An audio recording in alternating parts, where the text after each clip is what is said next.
ولاده، رضاعه، تعب اعصاب، تغير في شكل الجسم. كل دي حاجات انا مريت بيها في السنه اللي انا اختفيت عنكم فيها، وده اللي هتعرفوه مني ازاي اهتميت بجسمي وبشكلي وبصحتي النفسيه والجسديه في الفيديو ده. كملوا معايا.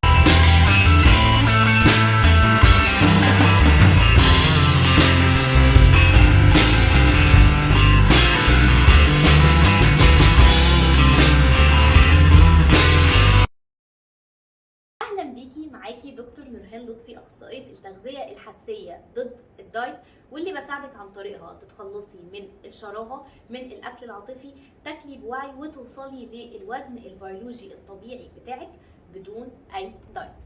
لو انت اول مره تشوفيني فاعملي سبسكرايب للقناه وفعلي زرار الجرس عشان يوصلك كل جديد بنزله في القناه، وهنزل كتير قوي الفتره الجايه. الامومه 101 نزلت قبل كده فيديو هسيبه لكم تحت في صندوق الوصف، الخاصين بالتعامل مع الاكل في التغذيه في الحمل وفي فتره الرضاعه. ولكن بعد تجربه لمده سنه وشهرين، 3 شهور دلوقتي تقريبا، نقدر نقول ان الامومه لم تكن من الرحلات السهله ابدا ابدا ابدا. حاجات كتير قوي مريت بيها في رحله امومتي، من تحديات مع ان انا ازاي اهتم بيها، اهتم بنفسي، اهتم بجسمي، اهتم بصحتي، اهتم بصحتي النفسيه، اهتم ببيتي، بجوزي، بحاجات كتير، بشغلي، بحاجات كتير قوي خلال فتره من الفترات الحساسه جدا في حياه اي واحده لما بتبقى ام لاول مره.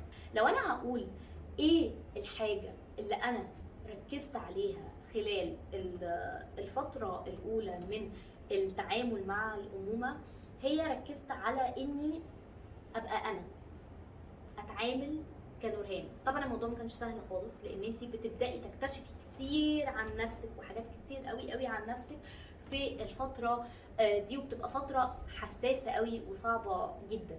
طيب، ايه اللي انا ركزت عليه خلال الفتره الاولى علشان اهتم بصحتي النفسيه وصحتي الجسديه، وخصوصا ان الوقت ده كان وقت مليء بالدموع والعياط وكده اهو. اني كنت بشتغل كتير قوي على اني اعمل لنفسي ولو حاجه صغيره ليا انا بس في اليوم.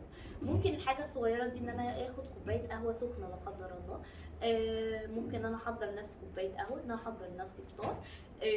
دي كانت من الحاجات البسيطه قوي قوي قوي اللي انا بقدر اعملها لنفسي في اول اليوم او في اول فتره. اول فتره كانت صعبه جدا، من قله نوم، من تعب، ان انا اعرف الكائن ده اصلا بيشتغل ازاي. تاني حاجه، وده اللي انا اشتغلت عليه كويس قوي قوي قوي، ان انا محتاجه انا ابقى كويسه علشان اللي حواليا يبقوا كويسين. مفيش ام بتصب من كوبايه فاضيه. لو انت لسه عايشه في جو بتاع لازم ابقى شمعه احترق من اجل الاخرين، فده مش صح خالص ومش حقيقي خالص. فانا محتاجه اشتغل على النقطه دي. لو انت بتقولي بنتي اولى، البيت اولى، المش عارف ايه اولى، فانا محتاجه هنا ان انا افكرك ان انت محتاجه تختاري نفسك اولا. وده اللي انا عملته او اشتغلت عليه. طبعا مش في اول شهر، اول شهر كان صعب جدا جدا، من قله نوم، من سهر، من رضاعه، من الكلام ده كله. ولكن اللي اشتغلت عليه في الوقت ده اني اشتغلت على الصحه الجسديه بشكل كبير جدا. ودي كانت الغلطه اللي انا وقعت فيها في الاول، ان انا ما كنتش بهتم بالاكل، وكان اكلي قليل جدا، والرضاعه كانت تبتدي تتاثر.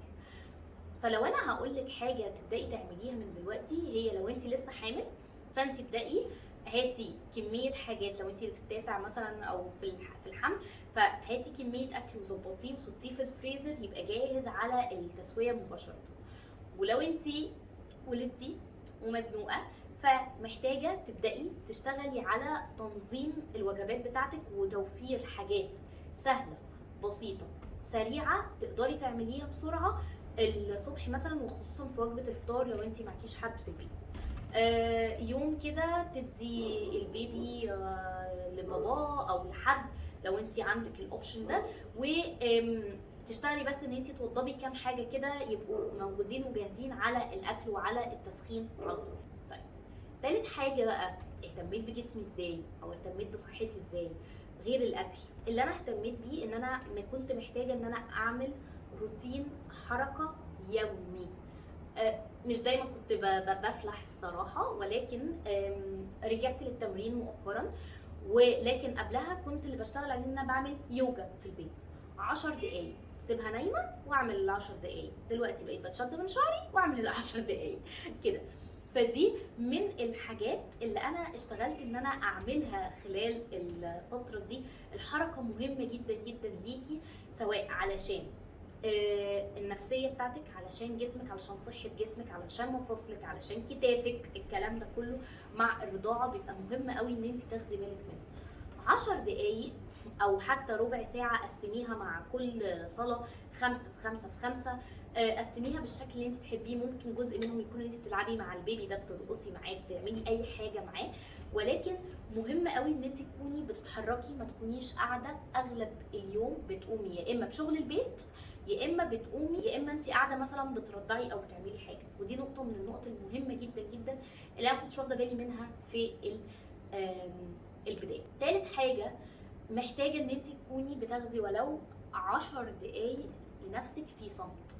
وده اللي انا بحاول دايما اعمله، ان انا اصحى بدري عنها شويه، او لو هقعد بالليل اقعد شويه لوحدي بدون ما الجا للاكل تمام، ولكن اكون بعمل حاجه لنفسي وبس، فقط لا غير، مش لاي حد تاني. ودي نقطه من النقط المهمه قوي. ممكن يكون قهوه، كتاب، رسمه هعملها، اسمع حاجه، اسمع كورس جديد، اسمع حاجه اعملها، بس يكون ليا وقت بتاعي انا اعمل فيه حاجه لنفسي تفكرني ان انا انسانه. قدرت والله ان انا اخرج مع اصحابي، خير وبركه. قدرت اسيبها شويه وانزل اروح تمرين، اروح حاجه مع باباها، مع حد، خير وبركه برضه. وده اللي بيدخلنا للنقطه الاخيره، الا وهي نقطه طلب المساعده. ودي انا كان عندي تحدي كبير فيها، ان انا لازم ابقى ام العريف اللي بتعمل كل حاجه لوحدها وبنفسها وبتعرف تعمل كل حاجه، ولكن ده مش صح ابدا. وعلشان كده ابتديت ان انا اطلب المساعده. في الاول كنت بتكسف وكده، لا بعد كده عادي خالص. اطلبي المساعده، اطلبيها بكل الطرق من كل الناس اللي حواليكي، ولكن ضروري ان انت تطلبي المساعده وبقلب جامد، عشان ما يتقالكيش ان دي مسؤوليه الست.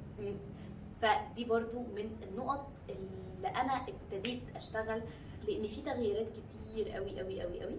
وحطي لي في الكومنت تحت كده ايه التحديات اللي بتواجهك كأم جديده، ام لاول مره، وهجاوب عليكي لو انت عندك اي سؤال فيها. فيديو صغنن بسيط خفيف من التجارب، ممكن تكوني سامعه صوتها دلوقتي، اللي انا مريت بيها خلال سنه. لو عندك اي سؤال حطهولي تحت. ولو انت مش متابعاني لسه على الانستجرام، هحط لك لينك الانستجرام بتاعي. ولو انت حابه تشتغلي على رحلتك في علاقتك بالاكل وعلاقتك بجسمك بعد الامومه، وعندك تحديات في ده، ابعتي لي رساله. هحط لك برده لينك الانستجرام بتاعي اللي تقدري تبعتي لي عليه رساله. ده كان فيديو النهارده. لو عجبك الفيديو اعملي لايك للفيديو، وتعملي سبسكرايب للقناه، وتفعلي زرار الجرس عشان يوصلك كل جديد من القناه. واستني بقى الفيديوز الجايه، الكامباك ان شاء الله يبقى كامباك، وابدا ابعت لك كده واقول لك كل التفاصيل عن ازاي تكوني بتاكلي بوعي، وتتغلبي على الشراهه، وتتغلبي على الاكل العاطفي مع الامومه، او لو حتى انت مش ام. واستنيني في الفيديوز الجايه، وباي باي.